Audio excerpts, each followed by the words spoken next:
राजकुमारी चंद्र किरण इतनी सुंदर थी कि सातों द्वीपों में उसके समान दूसरा कोई नहीं था। उसकी सुंदरता ऐसी कि चंद्रमा भी उसके सामने शर्मा जाए, नयन नक्श ऐसे कि हिरणी भी उसके सामने पानी भरे। राजकुमारी चंद्र किरण जब चलती तो उसकी मदमस्त चाल देखकर नागिन को भी अपनी चाल व्यर्थ लगती। उसके चेहरे की लालिमा के सामने पुष्प भी लज्जा जाते। नंद नगर पर वीरसेन नामक राजा राज्य करता था। राजा का सुंदर नाम का एक बेटा था। सुंदर, बड़ा, रूपवान, बलशाली और बुद्धिमान था। एक दिन नंद नगर में एक सौदागर आया। पुराने जमाने में राजा महाराजाओं को खुश करने के लिए सौदागर एक से बढ़कर एक अद्भुत, अद्वितीय और निराली वस्तुएं लेकर आते थे। सौदागर को आया देख राजकुमार सुंदर ने पूछा, बताओ सौदागर, अब की बार क्या नया लाए हो? सौदागर ने जी प्रभु कहते हुए राजकुमार सुंदर को एक फोटो दिखाई। वो फोटो विश्व सुंदरी राजकुमारी चंद्र किरण की थी। जब राजकुमार ने उसे देखा तो देखता ही रह गया। इतनी सुंदर स्त्री उसने अपने जीवन में तो क्या, अपने सपनों में भी नहीं देखी थी। राजकुमारी के नैन नक्श देखकर राजकुमार अपनी सुध बुध खो बैठा। ध्यान टूटा तो उसने सौदागर से पूछा, कौन है ये सुंदरी? तब सौदागर ने उसे बताया कि हे राजकुमार, 7 समुंदर पार एक कंचनपुर नाम का शहर है, जहाँ इंद्रसेन नाम का निर्दयी राजा राज करता है, जो छोटे से छोटे अपराध के लिए मृत्यु दंड देता है। ये सुंदरी उसी की पुत्री राजकुमारी चंद्र किरण है। राजकुमार ने खुश हो सौदागर को बहुत से हीरे जवाहरात इनाम के तौर पर देकर विदा किया और अपने मन में विचार किया, जब तक यह स्त्री उसे नहीं मिल जाती उसका जीना व्यर्थ है। अगर वो है तो सब है, वो नहीं तो कुछ भी नहीं, चाहे मुझे इसके लिए कुछ भी कर गुजरना पड़े। पर अब तो बस राजकुमारी चंद्र किरण को हासिल करना ही मेरे जीवन का इकलौता मकसद है। उसने तुरंत राजसी वस्त्र त्याग दिए और भगवा बाणा धारण कर लिया और एक साधु का भेष बना जंगल की ओर चल दिया। जब राजकुमार के जंगल में जाने का समाचार राजा को मिला तो वो राजकुमार के पास आया और बोला, बेटा, ऐसा क्या दुख हो गया तुझे जो तू राजसी जीवन छोड़ एक फकीर बनने चला? हमारे बुढ़ापे का सहारा और होने वाला राजा है तू, फिर ये कदम क्यों? अपने पिता की बात सुनकर राजकुमार बोला, पिताश्री, आपसे हाथ जोड़कर विनती है, मेरी बात ध्यान से सुनना। मेरे मन में अब चंद्र किरण बस चुकी है, मुझे उसके सिवाय और कुछ भी नहीं दिखता। राजा बोला,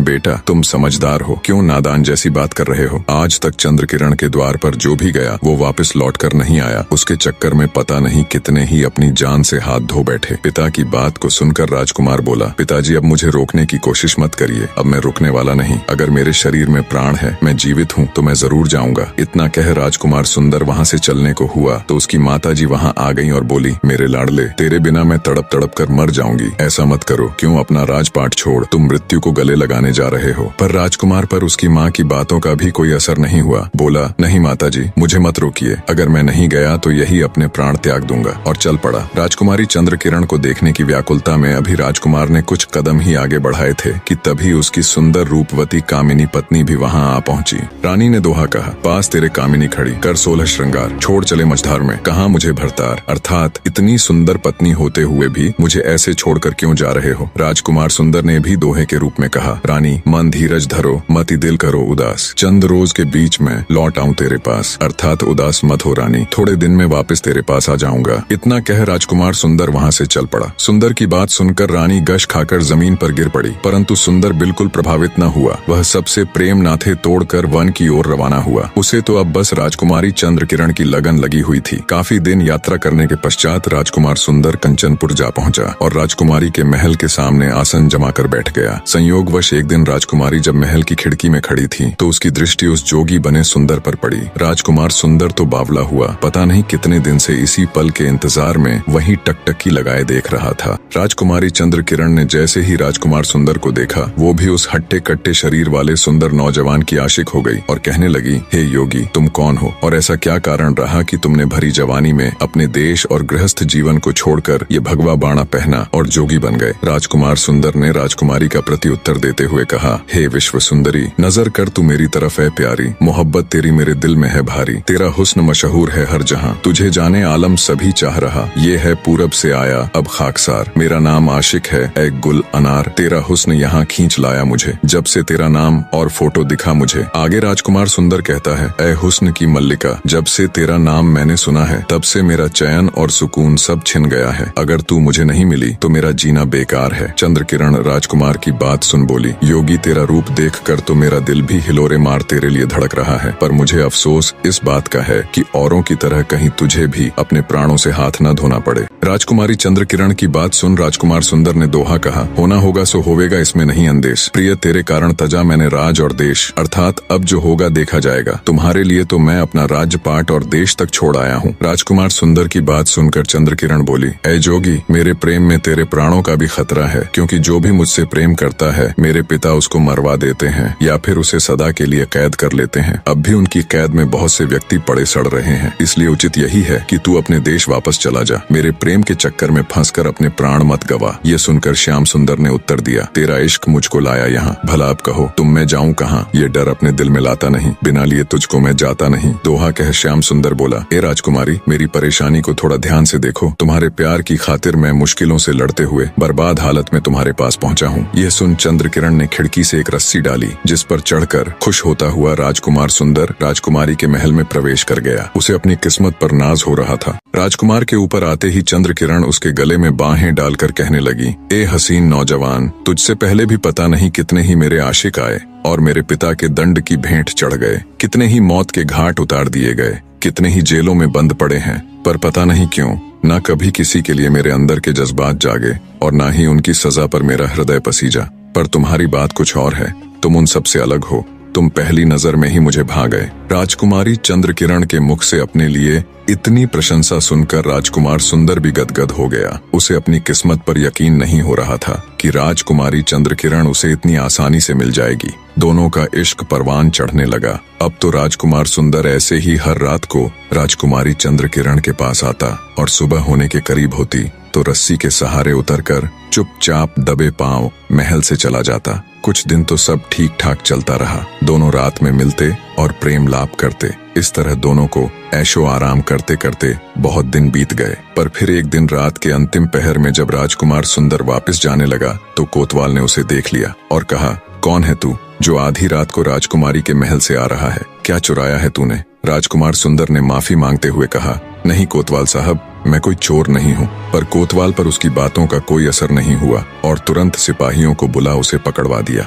और कहा, ले जाओ इस बदमाश को, इसने सारी प्रजा को परेशान कर रखा है। सुबह हुई तो राजकुमार सुंदर को राजा के सामने राज दरबार में पेश किया गया। कोतवाल ने राजा से कहा, महाराज, यह बहुत बड़ा चोर है। रात यह महल में चोरी करने गया था। जब यह उतर कर जा रहा था तो मैंने इसे पकड़ लिया। राजा ने कोतवाल को शाबाशी देते हुए उसकी तारीफ की, फिर सिपाहियों को आदेश दिया, ले जाओ इस बदमाश को और बंद कर दो सबसे अंधेरे वाले कमरे में, और सुबह शाम इसको खाने की बजाय 50-50 कोड़े मारे जाएं। राजा का आदेश सुन तुरंत सिपाही राजकुमार सुंदर को पकड़ ले गए। जब यह बात चंद्रकिरण को पता लगी कि उसके प्रेमी को राजा ने कैद कर लिया है और राजा ने सख्त सजा की आज्ञा दी है तो वह बेहोश होकर गिर पड़ी। राजकुमारी चंद्रकिरण को जब होश आया तब विलाप करते हुए कहने लगी, हाय मेरे दुराचारी निर्दयी पिता ने मेरे प्राणों से भी प्यारे साजन को कैद कर लिया है। बिना मेरे साजन के ये नीरस जिंदगी मुझे भी नहीं जीनी। मैं आग में कूद कर अपने प्राण त्याग दूंगी। जब दासी ने राजकुमारी चंद्रकिरण के मुख से ये बात सुनी तो वो घबरा गई और उसको धीरज धरने के लिए कहने लगी। तब चंद्रकिरण बोली, हे सखी, मैं किस प्रकार धीरज धरूं? मुझे पिया के बिना कुछ भी अच्छा नहीं लगता। इस प्रकार चंद्रकिरण हर समय राजकुमार श्याम सुंदर के विरह में व्याकुल होकर रोती रहती। अब मैं यहाँ का किस्सा समाप्त करके राजकुमार श्याम सुंदर की पहली पत्नी का हाल बताता हूँ। रानी भी अपने पति के विरह में बुरी तरह व्याकुल रहती थी और अपना एक एक दिन राजकुमार सुंदर के इंतजार में काट रही थी। एक दिन की बात है कि रानी अपनी चित्रसारी में सो रही थी कि अचानक उसने एक सपना देखा कि एक बच्चा रानी से कह रहा है, रानी, तेरा पति श्याम सुंदर कंचनपुर में कैद हो गया है। ये स्वप्न देखकर रानी एकदम चौंक कर उठकर बैठ गई और व्याकुल होकर चिल्ला चिल्ला कर रोने लगी। हाय,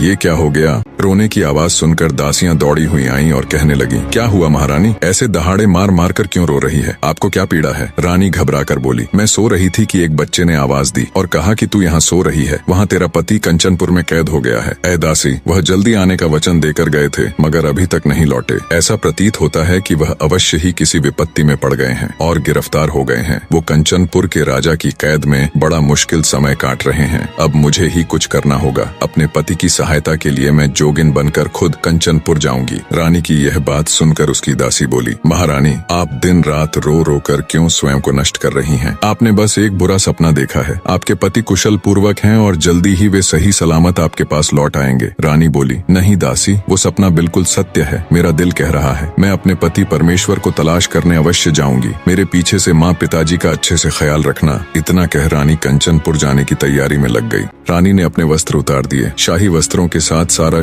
श्रृंगार जेवर भी उतार भगवा वस्त्र पहन जोगन के भेष में आ गई। फिर हाथ में वीणा लेकर वह जंगल की ओर चल पड़ी। अपने पति की तलाश में निकली रानी बहुत दिनों तक शहरों जंगलों की खाक छानते छानते कंचनपुर जा पहुंची। वहां जाकर उसने लोगों से अपने पति का हाल पता किया तो लोगों ने बताया कि उसे तो राजा ने चोरी करने के अपराध में कैद कर लिया है। यह सुनकर रानी बहुत घबराई और सोचने लगी कि अब क्या उपाय करना चाहिए जिससे प्राणनाथ को स्वतंत्र कराया जा सके। कुछ सोच विचार कर जब रानी ने वहां के लोगों से राजा के बारे में पूछा कि राजा को किस चीज का शौक है, तब लोगों ने बताया कि राजा को संगीत सुनने का बहुत शौक है। यह सुनकर रानी के मन को धीरज बंधा क्योंकि गायन विद्या में वह निपुण थी। अब रानी ने शहर के प्रमुख स्थानों पर जाकर गाना प्रारंभ कर दिया। थोड़े दिनों में ही वह प्रसिद्ध हो गई। एक दिन शाम के समय वह किसी उद्यान में खड़ी वीणा हाथ में लिए रागिनी अलापने लगी। वहां मौजूद भीड़ ने जोगन बनी रानी की खूब तारीफ की। जोगन जहां भी जाती उसकी मधुर वाणी और सुंदर शायरी से लोगों की भीड़ जमा हो जाती। लोग उसकी गायन विद्या की तारीफ करते नहीं थकते। उड़ते उड़ते जोगन की प्रशंसा राजा के कानों तक भी जा पहुंची। राजा ने उसी समय चौबदार को आज्ञा दी कि नगर के उद्यान में जो जोगन ठहरी हुई है उसे सम्मान पूर्वक हमारी सभा में ले आओ। चौबदार तुरंत जोगन बनी रानी के पास जा पहुंचा और हाथ जोड़कर कहा, ए जोगिन, राजा जी ने आपको याद किया है, कृपया मेरे साथ राज दरबार चलिए। रानी बोली, ए चौबदार, हमें राजा के दरबार से क्या काम, हम तो मन के मौजी हैं। जहाँ इच्छा होती है वहीं जमावड़ा डाल लेते हैं। जिस स्थान पर हम आसन जमा कर बैठ जाते हैं हमें तो वही स्थान राज दरबार प्रतीत होता है। जोगिन की बात सुनकर चौबदार बोला, जोगिन जी, आपको तो ऐसा ज्ञान प्राप्त है कि लाखों राजा महाराजा आपकी सेवा में खड़े रहें, लेकिन फिर भी यह आपका धर्म है कि जो व्यक्ति आपसे हरिगुण सुनना चाहे उसे सुना दो। रानी तो चाहती ही ये थी, यही तो शुरू से उसकी योजना थी। सो जोगिन चलने को तैयार हो गई। जब रानी चौबदार के साथ राजा के महल में गई तो उसे देखकर सब लोग सम्मानार्थ खड़े हो गए। उसके दरबार में आते ही सन्नाटा छा गया। नौकरों ने उसे मृगछाला सान दिया। तब राजा ने हाथ जोड़कर कहा, ए जोगिनी, तुम कौन हो और कहां से आई हो? तब जोगिनी बोली, हम पर्वतों और रत्नों की भूमि में रहकर दिन रात ओम का नाम जपकर सादगी से भरा जीवन जीते हैं, उसी में हमें खुशी मिलती है। राजा बोला, ठीक है जोगिनी, तो अपने मुख से हरि का कुछ गुणगान कीजिए, यही हम सबकी अभिलाषा है। तब जोगिन ने यह राग गाया, यह जोग अति हमें भाया है, छोड़ दिया माल खजाना हीरा मोती लुटाया है, फेंक फांक के शाल दुशाले जग से चित्त उठाया है, इश्क फंद में छोड़ कानन कुल माशूक बनाया है, धीरज धर्म सब छोड़ दिया जब मजा फकीरी पाया है, जंगल में अब रहता है दिल बस्ती से घबराया है, चाक गिरेबा करके अपना आहें भरना चाहा है, रतन लाल अब इश्क रैन दिन सब ये खेल खिलाया है। जोगिन बनी रानी की ये रागिनी सुन पूरी सभा तालियों की गड़गड़ाहट से गूंज उठी। राजा भी अपना आसन छोड़ खड़ा हो रानी की इस अद्भुत रागिनी को अपनी तालियों के साथ सम्मान देता है। राजा की खुशी देख रानी को अपना मकसद पूरा होता हुआ दिखता है। जोगिन का राग सुन राजा खुश हो जोगिन से कहता है, जोगिन, तुम्हारा राग सुनकर बेहद खुशी हुई। बहुत दिनों के बाद मेरा दिल इतना खुश हुआ है। मांगो जो भी तुम मांगना चाहो, आज मेरा हृदय बहुत खुश है। तुम जो भी मांगोगी मैं अवश्य दूंगा। ये सुनकर जोगिन ने कहा, हे राजा, मेरा पति तुम्हारी बेटी चंद्रकिरण के प्रेम में फंसकर यहाँ आया और तुमने उसे कैद कर लिया है। मैं उसको मांगती हूँ कि तुम उसे छोड़ दो और अपनी बेटी चंद्रकिरण की शादी उसके साथ कर दो। राजा वचनबद्ध हो चुका था। पुराने समय में वचन से बढ़कर कुछ नहीं होता था। अतः राजा ने जोगिन की बात मान ली। उसने सुंदर को स्वतंत्र कर दिया और अपनी बेटी चंद्रकिरण की शादी उसके साथ कर दी। राजकुमारी चंद्रकिरण की खुशी का कोई ठिकाना नहीं था। राजकुमार श्याम सुंदर अपनी पहली पत्नी के पैरों में गिरकर उससे माफी मांगता है और कहता है, हे रानी, मुझे नहीं पता था तुम मुझसे इस कदर प्रेम करती हो कि सब कुछ छोड़ छाड़ कर 7 समुंदर पार इतनी मुसीबतें झेलते हुए मुझे आजाद कराने आओगी। जब तक मेरे शरीर में सांसें हैं मैं तेरा ऋणी रहूंगा। बड़े हृदय वाली रानी राजकुमार सुंदर को माफ कर देती है और राजकुमारी चंद्रकिरण को अपनी छोटी बहन के रूप में स्वीकार कर लेती है। तीनों राजा से विदा ले अपने राज्य लौट आते हैं और एक खुशहाल जीवन जीते हैं। निष्कर्ष, प्रेम, विश्वास, त्याग और क्षमा, ये 4 स्तंभ इस कहानी की आत्मा है। यह कथा हमें यह समझने में मदद करती है कि सच्चा प्रेम वह है जो न केवल प्राप्त करता है बल्कि त्यागता भी है, जो केवल मांगता नहीं बल्कि देता भी है। सच्चा प्रेम और विश्वास हर कठिनाई को पार कर अंत में विजय का ताज पहनता है।